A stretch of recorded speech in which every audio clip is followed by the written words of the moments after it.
expect. I was 6 months into retirement, the kind of quiet, deliberate solitude I had looked forward to for years. Mornings with black coffee and a newspaper, afternoons with half-read books and long walks that didn't need destinations. I wasn't lonely, not really, but I missed the sound of my granddaughter's voice, the kind of sound that pulled you back into the world. Derek called on a Wednesday. No small talk. "Hey, Dad. So we're thinking of a cruise."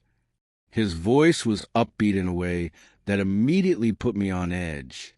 Derek rarely called unless something was wrong or expensive. The pitch in his voice had that glossy tone, the one he used when selling an idea he knew might not land. "A cruise?" I kept my tone flat. "Yeah, a family trip. Just us, Evelyn, Lily. 7 days in the Caribbean. We found this amazing deal. Ship leaves in 2 weeks. All inclusive. Just think about it." I didn't respond right away. In the silence, I heard him shift, maybe pacing. That always gave him away. "It's been a while since we all did something together," he added. "Lily misses you." That last part made me pause. It was probably true. Lily had always been the one constant, the one part of Derek in Evelyn's life that didn't come with strings attached. "Is this your idea?" I asked. There was a hesitation. "Evelyn's, mostly. But I think it's time. You've worked hard your whole life. You deserve to relax.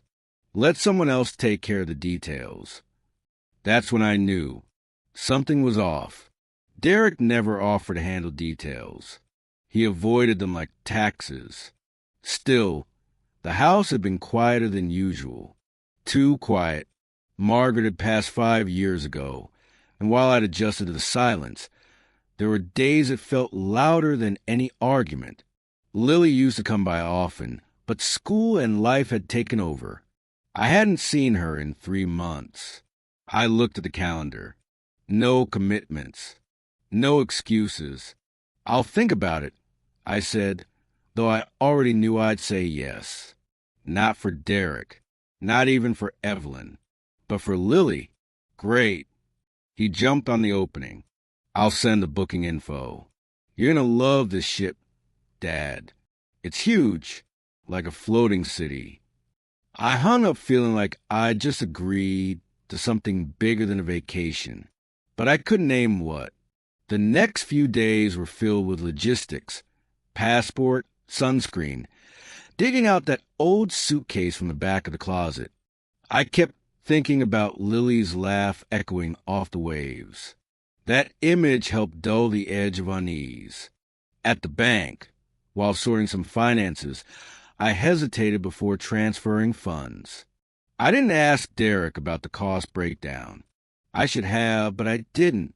I told myself it was easier to let some things slide. After all, it was just 1 week. The night before the trip, I couldn't sleep. I lay there staring at the ceiling fan spinning shadows across the room. I wasn't nervous about the cruise. I'd been on ships before. It was something else. Something slower. Older. When did I stop asking questions I knew I wouldn't like the answers to?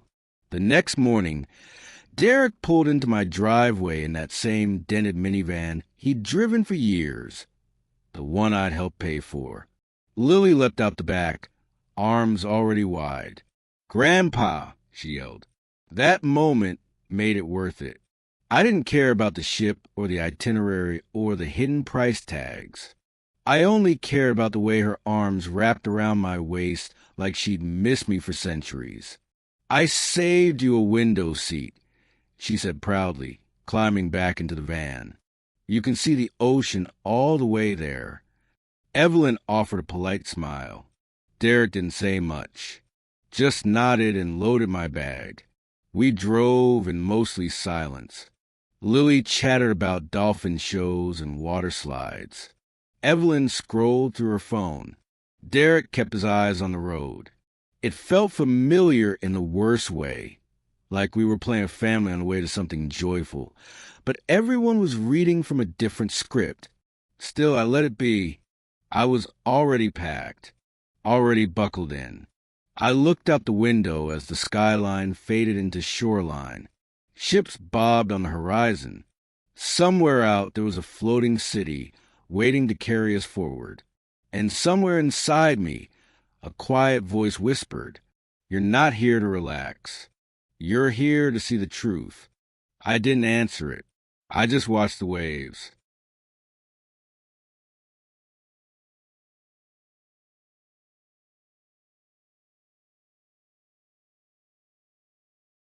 Lily ran ahead the moment we stepped off the gangway. Arms stretched like she could fly. Her wonder was infectious. I let her go, watching her small frame disappear into the grand atrium of the ship, all marble floors and chandeliers trying too hard to impress. I followed slowly, dragging my suitcase behind me, taking it all in, the polished luxury, the curated smiles, the weight behind Derek's silence.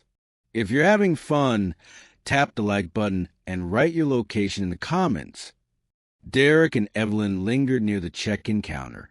Evelyn kept adjusting her sunglasses, even though we were already indoors. Derek spoke low to one of the attendants, his jaw tight. When I got closer, the conversation stopped. "We're good," he said quickly. "They got your suite ready on deck 8. I didn't ask how, just nodded and followed them toward the elevators. Lily was waiting, bouncing in place. "Grandpa, did you know this ship has 9 restaurants and 3 pools?" she said breathlessly. "They even have a water slide that goes out over the ocean." Her joy softened something in me. "That sounds dangerous," I said, smiling. "It's not," she grinned. "It's awesome." The suite was more than I expected. Ocean view, spacious, with a balcony wide enough for 2 chairs. Lily's suitcase sat neatly by the window. I figured Derek had brought it up before mine. Later, we met for the welcome dinner. The dining room was extravagant. Chandeliers, linen tablecloths, too much silverware. Derek wore a collared shirt he hadn't ironed. Evelyn had on a sleeveless dress that probably cost more than the flight to get here. Lily sat between them, asking every question a 10-year-old brain could conjure. "I want to try everything on the menu," she declared, waving it like a flag. "You can," Evelyn said, smiling a little too brightly. "That's the beauty of all-inclusive." Derek cleared his throat. "Dad, did they give you your drink package details yet?" "Not yet." He nodded like he'd expected that. "Don't worry, they'll add it to your room." I didn't respond. Not then, but a thread pulled tight in my chest. The first day passed in snapshots. Lily tried the arcade, the ice cream bar, the theater tour. I trailed behind, happy to see her happy. Derek and Evelyn joined us occasionally, not as a family, but more like supporting characters in a story they weren't invested in. They posed for a few photos with Lily, always making sure I was nearby to see. That night, in my cabin, I reviewed the welcome folder. My name was on everything. All 4 tickets. The suite, the excursions, even the Wi-Fi. I stared at the booking code. There was no mention of Derek or Evelyn. The second day felt different. I started watching more closely. Evelyn ordered cocktails like she wasn't tracking prices.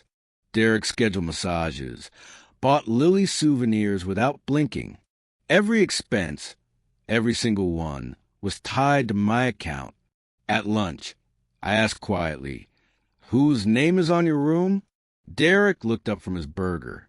"Yours, I think." It was easier to book everything together. I said nothing, just watched him chew. "It's not a big deal, Dad. We'll settle up when we get back." But he wouldn't.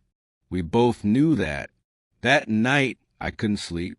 The ship rocked gently under me, but my thoughts felt sharp. This trip wasn't about reconnecting. It was about what I could still provide, what they could still take. Lily knocked on my door the next morning before breakfast. "Can we go to the observation deck? Grandpa, I want to see if we can spot dolphins." I grabbed my sweater and followed her. For an hour, we leaned on the railing, spotting nothing but blue. It was the most peace I'd felt since we boarded. "Why don't Mom and Dad come with us more?" she asked suddenly. "They're just busy," I said. She looked up. "Busy on vacation?" I didn't have an answer. That afternoon, I asked for the front desk staff to clarify the billing. "Yes, Mr. Miller," she said politely. "Everything for the Miller party is under your reservation, including the additional stateroom." I nodded, trying not to react. "Thank you." Back in my cabin, I sat on the edge of the bed and looked out at the endless sea. I wasn't surprised, just tired. This trip, like everything else, had been built on assumptions that I would cover it, that I wouldn't ask questions, that my silence meant consent. But something had shifted. I didn't feel angry. I felt done. That evening, I skipped dinner with them, ordered room service, sat on the balcony with a glass of water and the hum of ocean wind. I didn't need their explanations. When Lily knocked later, I let her in. "Why weren't you at dinner?" "I needed a quiet night." She nodded like she understood. "Can I stay a while?" "Of course." She curled up in the balcony chair beside me, small and content. We sat in silence, just listening to the sea. I didn't know what would happen next, but I knew one thing. This trip wasn't going the way they'd planned, and neither was I. They waited until Lily was at the kids' club. It wasn't a coincidence. I found them in a midship lounge, seated by the window like they belonged there. Evelyn nursing a wine spritzer, Derek half reclined with beer he hadn't paid for. The music was soft, the kind meant to dull your thoughts. "We were hoping to talk," Evelyn said as I sat down. Her voice was gentle, rehearsed. "Somewhere quiet. Just us." I already knew what this was. Derek leaned forward, elbows on knees, face open but tense. "We've hit a rough patch," he began. "Financially. Evelyn's hours got cut. My commissions aren't what they were last year." He paused, like waiting for me to nod. I didn't. Evelyn picked up. "We're behind on the mortgage. Cards. It's all catching up at once." 50,000, Derek said, almost too casually. "That's the hole. We're not asking for a gift, just a loan, temporary help." There was a pause, not awkward, but strategic. They were giving me time to process, to offer, but I didn't speak. "We'll pay you back," Evelyn added quickly. "We've looked into consolidation options. We just need your name on it, as a co-signer." That word, co-signer, landed heavier than the number.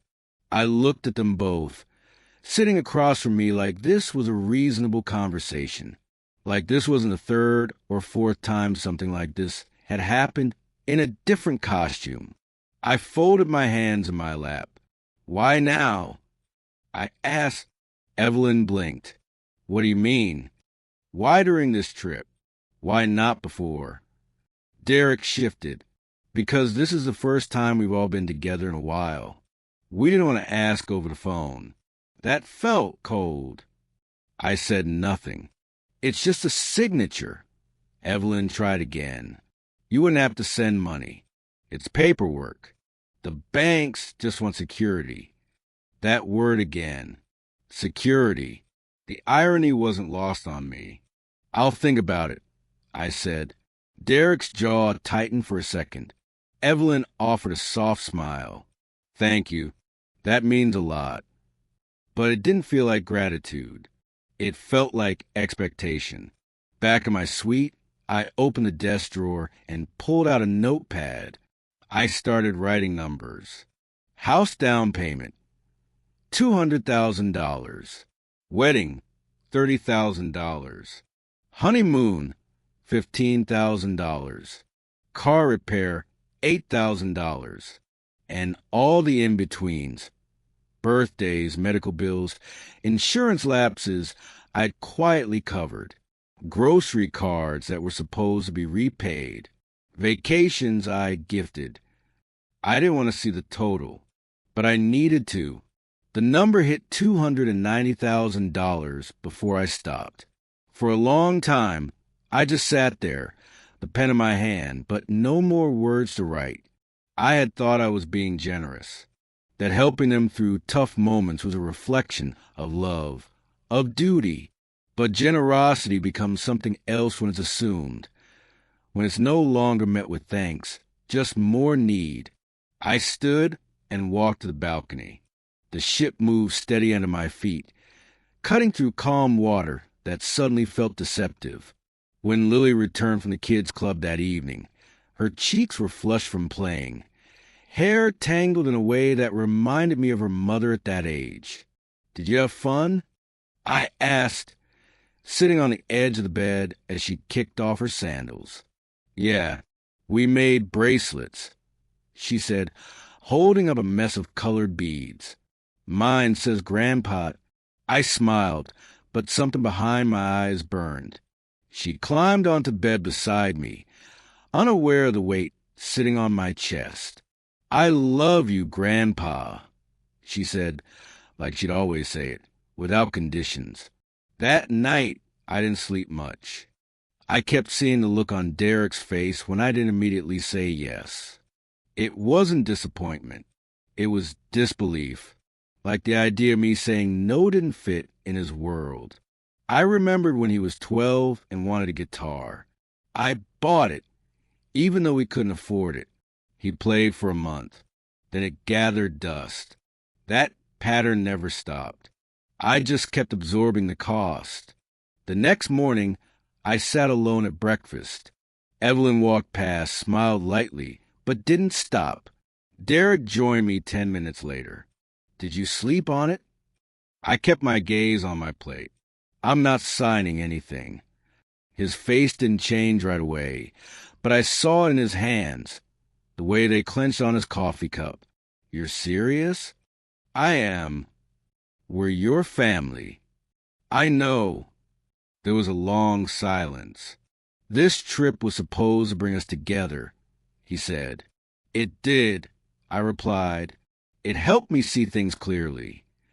He left before finishing his meal. I didn't feel triumphant, just tired, but in a strange way, lighter.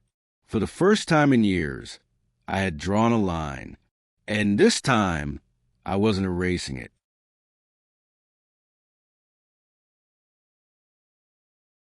I was halfway through a crossword puzzle in the ship's library when Lily appeared in front of me.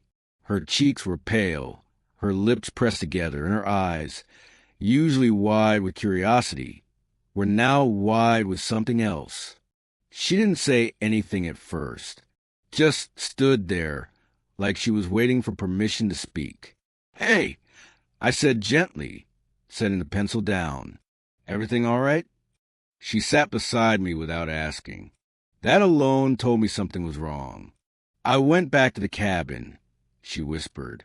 "I forgot my book." I waited. She looked at her hands, then at the floor. They didn't know I was there. I heard them. In the bathroom.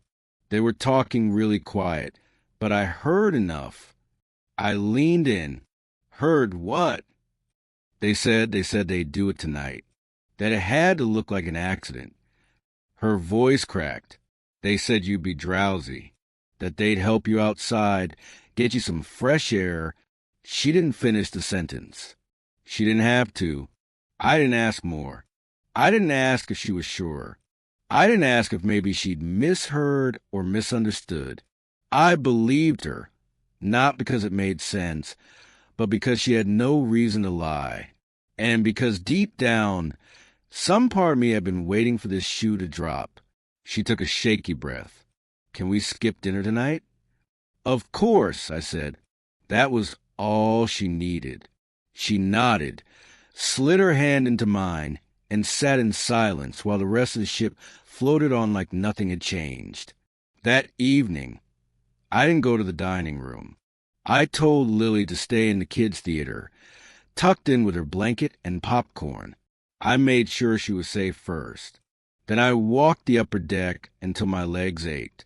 The sky was dark, moonless, the sea below swallowing sound. Couples passed by now and then, laughing quietly, arms around each other, vacationing in their own little worlds. I stood near the rail, looking out, not at anything in particular, just forward. What kind of man raises a son who believes he's worth more dead than alive? That question circled me like wind. I didn't know the answer, but I knew I'd played a part. I'd said yes too many times. I'd bailed him out without demanding accountability. I let my silence be read as weakness, or worse, agreement. I thought back to when Derek was a boy. I remembered his scraped knees and furious pride, the way he'd cry if he didn't win, the way he always wanted more, even when he had enough. "Grandpa, they're going to hurt you." That line hadn't stopped repeating since she said it. It would have been easy to dismiss it, easier still to act like I had control of the situation. But I didn't. Not really. I'd given away that control, bit by bit, for years. In checks, in favors, in forgiveness. But tonight, something in me shifted. I wasn't afraid. I was tired. Tired of being taken for granted. Tired of thinking love meant surrender. Tired of thinking I didn't have the right to say no. I didn't have a plan yet, but I knew one thing with certainty. This trip was no longer about escape or family or reconciliation. It was about protection. When I returned to my suite, I double-locked the door. I turned off the lights, sat by the window, and stared at the water. I thought about calling security, about confronting Derek directly, about how easy it would be to fall into old patterns, give them one more chance, believe they wouldn't go through with it. But Lily's voice cut through all of that. They said it would look like an accident. That kind of planning doesn't come from anger. It comes from calculation, from time, from intent. At 68 years old, I'd built a life on order and reason. I never liked chaos, never liked drama. I believed people showed who they were in the quiet moments, not the loud ones. Tonight had been quiet, dead quiet, and in that silence, my son had revealed more than I ever wanted to know. I didn't cry. There wasn't room for that, just stillness. Tomorrow, I'd decide what came next. But tonight, I just sat there, holding the memory of my granddaughter's small trembling hand, and wonder how far a man could drift from a boy he used to be, and if a father ever really stops blaming himself.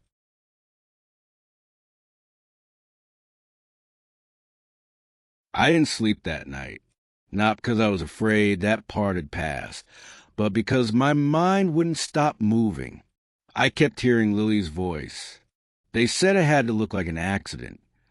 I could have gone straight to the captain. I could have demanded a meeting, raised hell, called the police in advance. But something told me not to. Not yet. Not out of fear, but out of precision. I knew Derek well enough to understand he was waiting for the perfect moment, and I wasn't about to give him one. I didn't want justice wrapped in panic. I wanted clarity, evidence, finality. So I started quietly. I gathered what I could: copies of financial records, inheritance documentation, even the last will I'd updated 2 years ago. I backed everything up to a cloud drive I'd barely used before. I made a paper trail, just in case. I also set up a voice recorder app on my phone. Silent, always ready. I told myself it was overkill, but then I remembered how casually they'd planned my death, and how calm they had been about it. By mid-morning, I'd moved a portion of my savings out of joint accounts Derek still had viewing access to. Nothing drastic, just enough to remind myself I still had control. When I finally left the cabin, it was like stepping into another world. The ship was still humming with vacation energy. Music floated from the upper decks. Families laughed near the pool. And Derek and Evelyn? They were exactly where I thought they'd be, lounging near the bar, sunglasses on, drinks in hand, like this was just another day in paradise. I watched them from a distance, unnoticed. Derek was talking to another couple, charming, animated, almost boyish. Evelyn was laughing at something the woman said, her hand on Derek's arm, like they'd never hurt anyone. They were good at this. I didn't interrupt. I just watched. Later that afternoon, Lily and I had lunch together on the sun deck. She was quieter than usual. She kept glancing at me like she was trying to read my thoughts. I pushed my plate away. "You're not eating." She shrugged. "I'm just not hungry." I reached for her hand across the table. "You did the right thing, you know." She didn't say anything.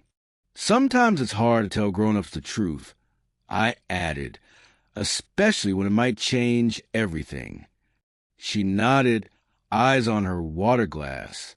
After a long pause, she looked up and whispered, "Are you okay, Grandpa?" It caught me off guard. Not because she asked, but because I hadn't let myself answer that question. I thought about the last few days, about what it felt like to be seen as a burden, about how quickly love had turned into calculation, about all the years I had said yes, hoping it would someday be enough. "I'm tired," I said finally, "but I will be okay." She didn't ask more. She just squeezed my hand, and that was enough. The rest of the day moved in slow pieces. I saw Derek twice, once by the casino, once by the coffee bar. Each time he smiled like nothing was wrong. Each time I nodded politely and kept walking. That night, I sat alone on the balcony, listening to the ship cut through the dark. I thought about the man I used to be, the provider, the fixer, the quiet backbone no one noticed unless he was missing. Somewhere along the way, I'd mistaken silence for strength. I believed saying nothing was the same as keeping peace. But it wasn't. There's a difference between keeping peace and enabling chaos. And the silence I'd held for years had only taught them they could keep taking. But now I was choosing a different kind of silence, the kind that watches, listens, prepares. The kind that doesn't scream, but waits for the right moment to speak with weight. I didn't want revenge. That was never what this was about. What I wanted more than anything was for Lily to grow up knowing that love wasn't supposed to come with terms. That family didn't mean obligation. That protecting someone could also mean stepping away. As I turned off the light and closed the sliding door, I felt something I hadn't felt in days. A plan taking shape. A quiet kind of power settling in my chest. They thought I was still the man who'd write a check and look away. They were wrong. I was still the man who protected the people he loved. I just stopped protecting the wrong ones.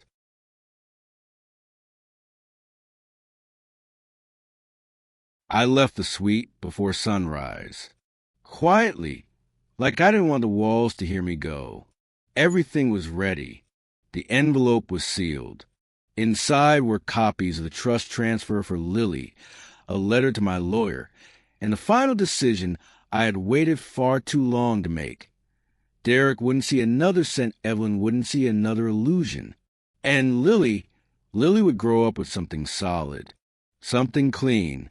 At the front desk, I handed the envelope to the senior concierge and said, "It's for delivery to a legal office in Manhattan. The instructions are clear." He nodded, didn't ask questions. I appreciated that. Back in my room, I didn't feel relief. Not yet, but I felt finished.